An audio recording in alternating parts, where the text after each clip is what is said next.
The quantum array at Europa Station hadn't stopped buzzing for 3 days. Dr. Maya Chen stared at the incoming data stream, her eyes burning from lack of sleep. The pattern was unlike anything humanity had ever encountered. Structured, deliberate, and utterly alien. Running analysis iteration 2947. Her AI assistant Araya announced, its holographic interface casting a soft blue glow across the cramped observation room. Pattern recognition suggests a 99.9. Maya felt a chill run down her spine. Humanity had just been invited to join an interstellar civilization, but not as junior partners to be uplifted. They were being recruited as innovators, fresh eyes to see what ancient and powerful species had become too set in their ways to perceive. As she prepared her findings for the next day's briefing, Maya couldn't help but smile at the irony. Humanity's greatest advantage might be their inexperience, their necessity to find creative solutions with limited resources. Now they just had to figure out how to survive long enough to prove it. In her quarters that night, Maya dreamed of quantum harmonies and the vast, dark spaces between stars.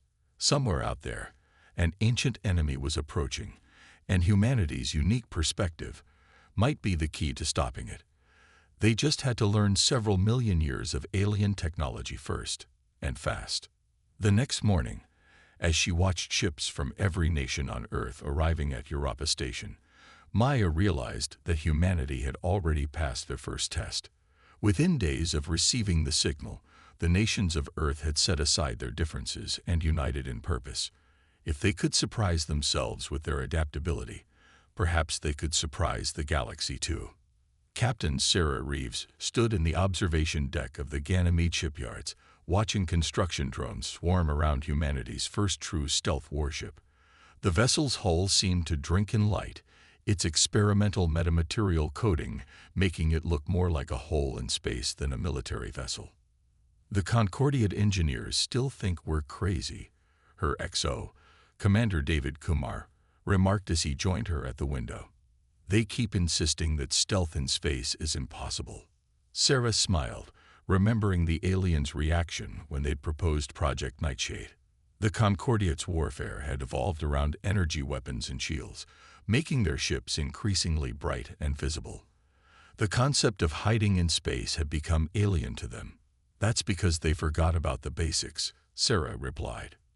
They're so focused on deflecting energy that they never considered simply not being there when it arrives. The vessel taking shape before them represented a radical departure from both human and Concordia ship design. While other species built ever more powerful shields to survive energy weapon impacts, the Nightshade was designed to ensure those weapons never found their target at all. Dr. Maya Chen's voice came over the intercom. "Captain, we're ready for the quantum core installation. You might want to see this." Sarah and David made their way to the ship's engineering section, where Maya and her team had been working to integrate Concordia technology with human innovations. The quantum core, a gift from their alien allies, normally powered their massive dreadnoughts. The humans had other plans for it. Traditional cloaking fails because you can't hide waste heat in space, Maya explained, gesturing to the complex machinery surrounding the core. But what if we could temporarily shift that energy into another dimension? The core itself was beautiful, a crystalline structure that pulsed with colors that hurt the eyes if you looked at them too long. Around it, human engineers had built what looked like a maze of mirrors and black surfaces. "We're using the quantum core to power a dark matter field," Maya continued. "Instead of trying to hide our energy emissions, we're shifting them slightly out of phase with normal spacetime. The Concordia never tried this because it requires too much power for a ship their size. But for our smaller vessel, we can run silent." Sarah finished, not just invisible, but completely absent from normal space for brief periods. The project had required thousands of small innovations. The hull's metamaterial coating was based on deep-sea creatures that manipulated light. The thermal management system was inspired by how desert plants regulated temperature. Every aspect of the ship represented humanity doing more with less. 6 months later, Sarah stood on Nightshade's bridge during their first full trials. The ship hummed with power as they prepared to test their stealth systems against automated Concordia defense platforms. Dark matter field stable, Kumar reported from his station. All systems nominal. Begin phase shift, Sarah ordered. The sensation was subtle, a slight feeling of displacement, as if the universe had taken a step to the left. On their screens, the Concordia platforms continued their patrol pattern, completely unaware of the human vessel now ghosting between them. They're using every detection method they know, Maya reported from her science station, unable to hide her excitement. And as far as they're concerned, we don't exist. The sensation was subtle, a slight feeling of displacement, as if the universe had taken a step to the left. On their screens, the Concordia platforms continued their patrol pattern, completely unaware of the human vessel now ghosting between them. They're using every detection method they know, Maya reported from her science station, unable to hide her excitement. And as far as they're concerned, we don't exist. The Hive Scout Force emerged from hyperspace at the edge of the Kuiper Belt, their biomechanical ships moving with the coordinated precision of insects. There were 17 vessels in total, each one larger than anything humanity had built before the Concordia's arrival. Inside Nightshade's command center, Captain Sarah Reeves watched the tactical display with steady eyes. Her ship had been shadowing the Hive fleet for 3 days, gathering data while remaining completely undetected thanks to their dark matter phase technology. Their ships are actually growing, Dr. Maya Chen reported, her voice tight with fascination and horror. They're adapting to local space conditions in real time. The Concordia fleet hung back at Neptune's orbit, 12 mighty warships that would have once seemed godlike to human eyes. Now Sarah saw them differently. For all their power, they were predictable. The Hive knew exactly how they would react. Multiple quantum signatures, Commander Kumar announced. The Hive fleet is powering weapons. Sarah allowed herself a small smile. They still think this is going to be a conventional battle. Maya, are you ready with the package? Package primed. Though I still think this is slightly insane. The plan they'd developed was precisely the kind of approach the Concordia would never have considered. While their allies believed in overwhelming force, humanity had spent millennia learning the art of asymmetric warfare. Execute Phase 1, Sarah ordered. Nightshade's quantum core hummed as they dropped out of dark matter phase directly between the two fleets. Their presence triggered immediate reactions. The Hive ships began adjusting their formation, while the Concordia fleet powered up their primary weapons. Broadcasting now, Maya reported. The signal they transmitted was based on Maya's analysis of Hive communication patterns, but with a crucial twist. Instead of attempting to communicate, they were creating interference, broadcasting quantum noise on exactly the frequencies the Hive used for coordination. The effect was immediate and dramatic. The perfect formation of Hive ships began to waver as their neural network experienced what amounted to a migraine.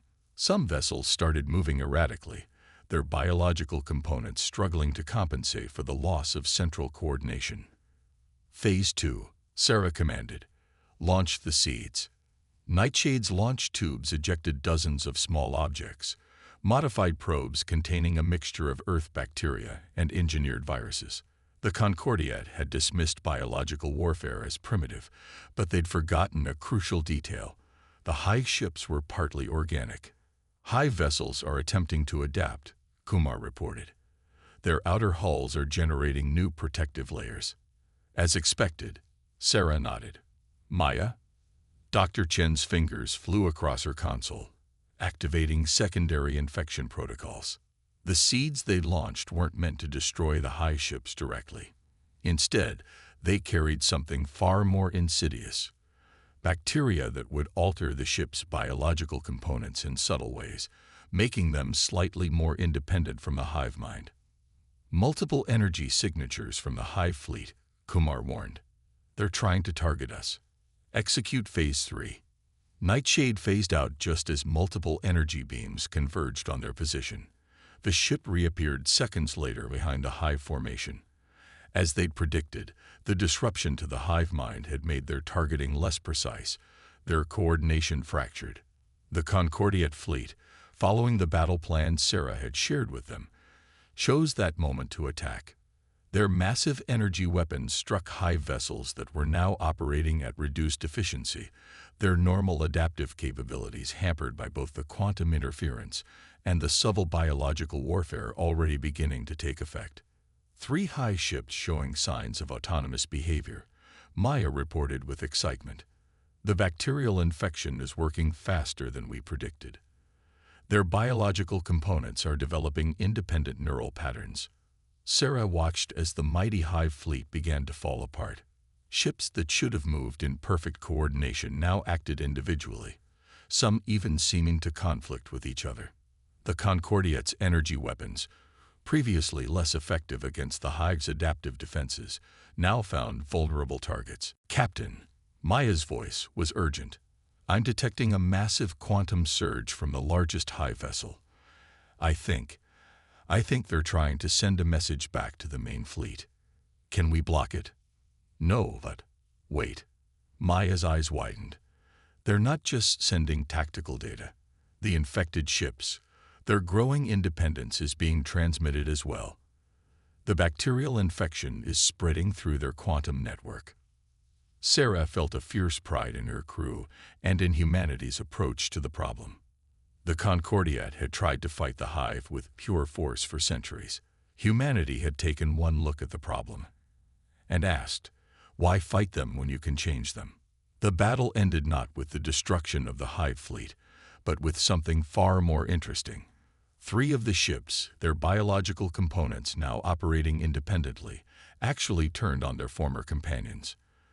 The others retreated in disarray, jumping to hyperspace with their new infections ready to spread through the greater hive. "Concordiate flagship is hailing us," Kumar reported.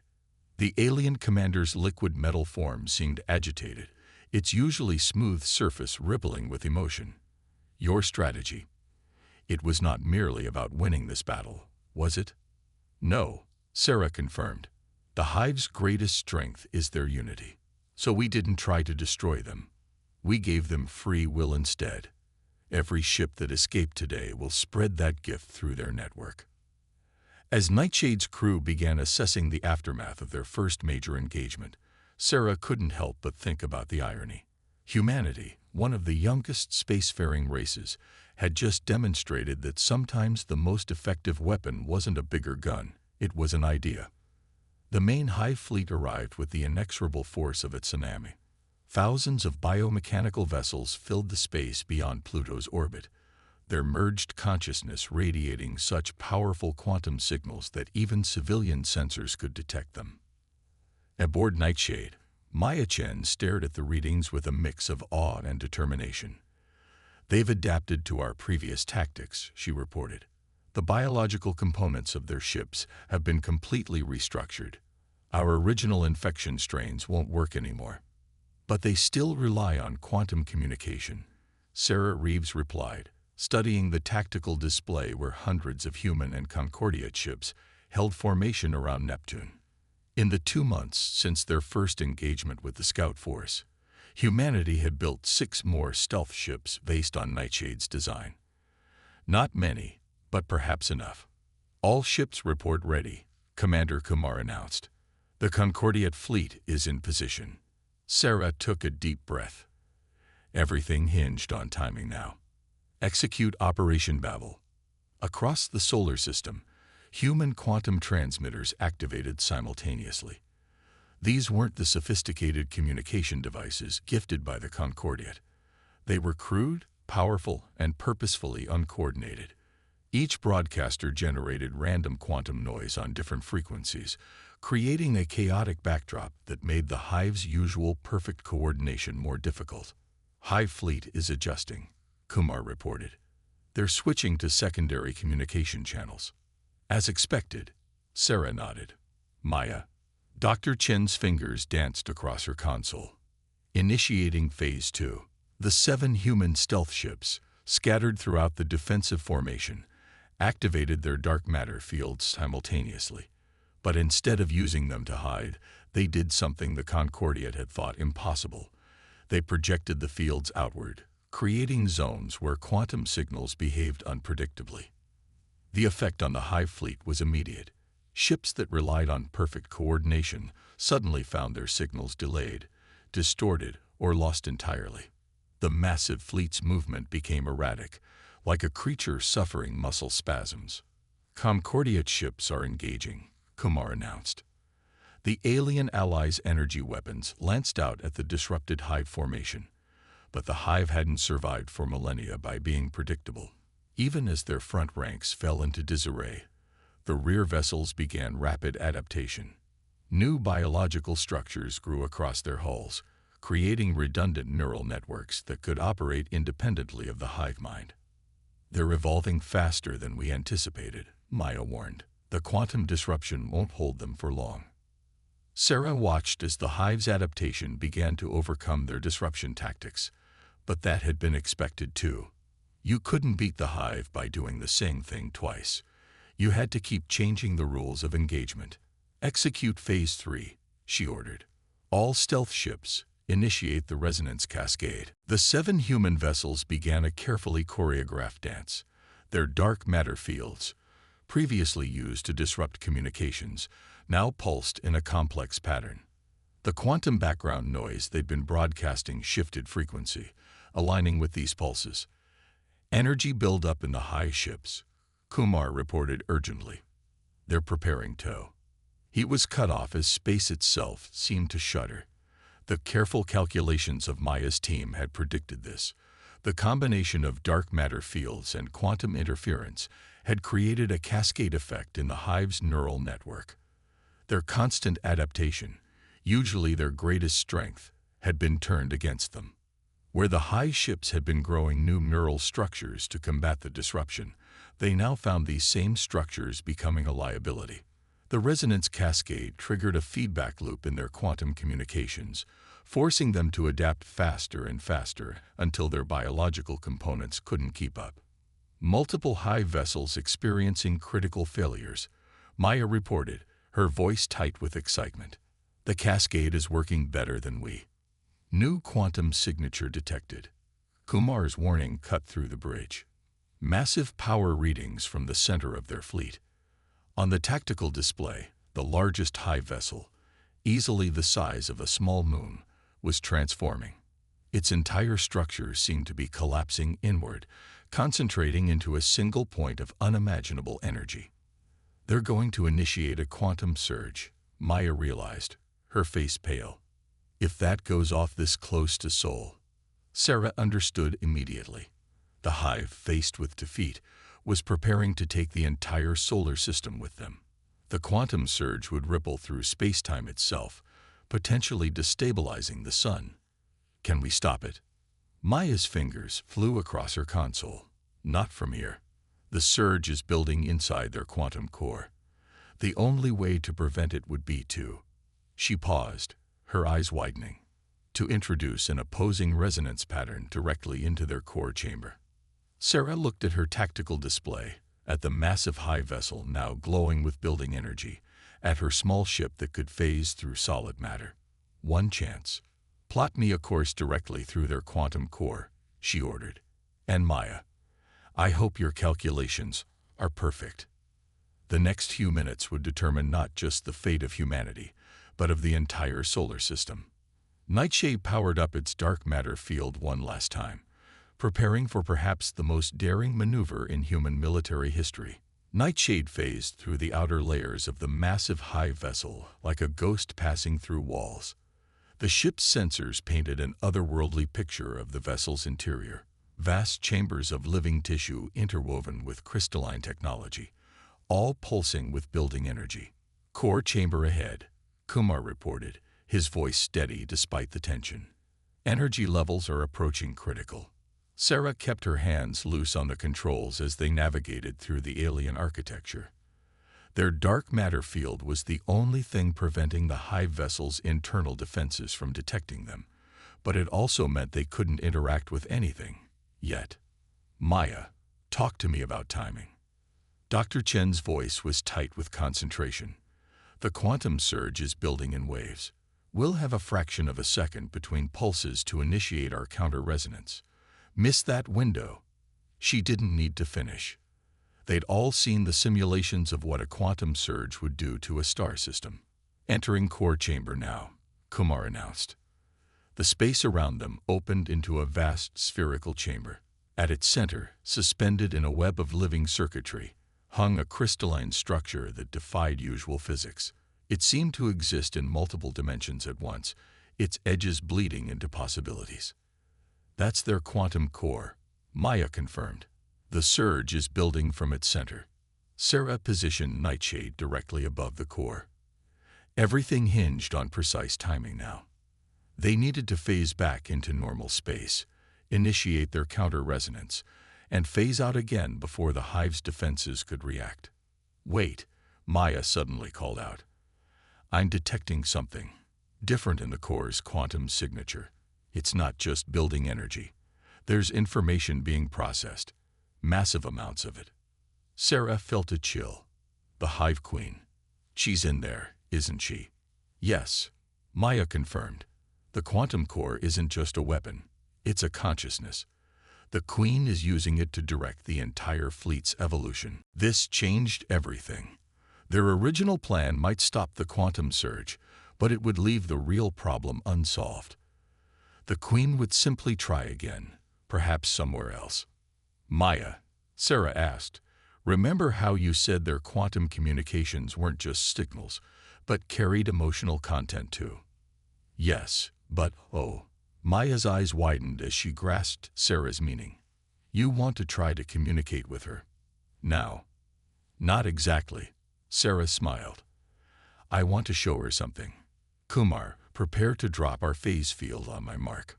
Maya, instead of a counter-resonance, I want you to broadcast everything. Everything. Human history, our emotions, our experiences, our endless drive to adapt and grow. All of it. Maya's fingers flew across her console, preparing the transmission. The quantum core below them pulsed with increasing energy as the surge built toward critical mass. Now, Nightshade phased back into normal reality at the exact moment Maya's transmission began. Through their quantum core, they'd broadcast not just data, but the essence of humanity. Their fears, hopes, dreams, and most importantly, their fundamental drive to grow and change as individuals rather than as a collective. The effect was instantaneous. The Hive Queen, expecting to find enemy combatants, instead encountered something she had never experienced: true individuality. The quantum surge faltered as the vast consciousness tried to process this new paradigm. She's responding, Maya exclaimed. The quantum patterns, they're changing. Through their connection, they felt the Queen's confusion turn to understanding. The Hive had evolved to perfect unity, seeing individual consciousness as a weakness to be overcome. But in humanity's history, they saw another path: strength through diversity, growth through individual choice. The energy building in the core began to disperse, but in a controlled way. Throughout the Hive fleet, ships began behaving differently. Not with the chaos of their earlier disruption, but with purpose, individual purpose. The Queen is letting go, Maya whispered in awe. She's giving them choice. Sarah watched as the massive Hive fleet began to transform. Ships that had once moved in perfect unison now showed individual behaviors. Some maintained their aggressive stance, but others began to withdraw. The collective was becoming a true society. Concordia flagship is hailing us, Kumar reported. The liquid metal commander's form rippled with what Sarah had learned to recognize as amazement. You did not destroy them. You did not even try to defeat them. You evolved them. Sometimes the best way to win a war is to show your enemy a better path, Sarah replied. Humanity learned that lesson through centuries of our own conflicts. The aftermath of the battle would reshape galactic society.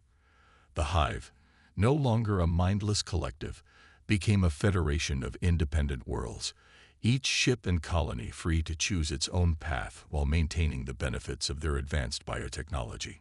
More importantly, Humanity's approach to the crisis had demonstrated something crucial to the galaxy. That true strength came not from overwhelming power or perfect unity, but from the ability to adapt, to think differently, and to grow. As Nightshade made its way back to Earth, Sarah reflected on how far they'd come. Humanity had entered the galactic stage as newcomers, seen as primitive by many. But they'd proved that sometimes the most primitive solution, simply sharing who and what you are, could solve problems that all the advanced technology in the universe couldn't touch. The Concordiat is already asking about incorporating some of our primitive approaches into their strategy, Maya mentioned with a smile. Apparently, they're particularly interested in how we think outside their very advanced box. Sarah laughed. Tell them we're happy to help, but they should be prepared. Once you start thinking like humans, you never know where it might lead. The stars streaked past their view screen as they headed home, each one now holding new possibilities. Humanity had found its place in the galaxy, not by becoming like the advanced species they'd encountered, but by showing the value of their own unique path. Sometimes the best way forward wasn't to advance. It was to remember where you came from and what made you different in the first place.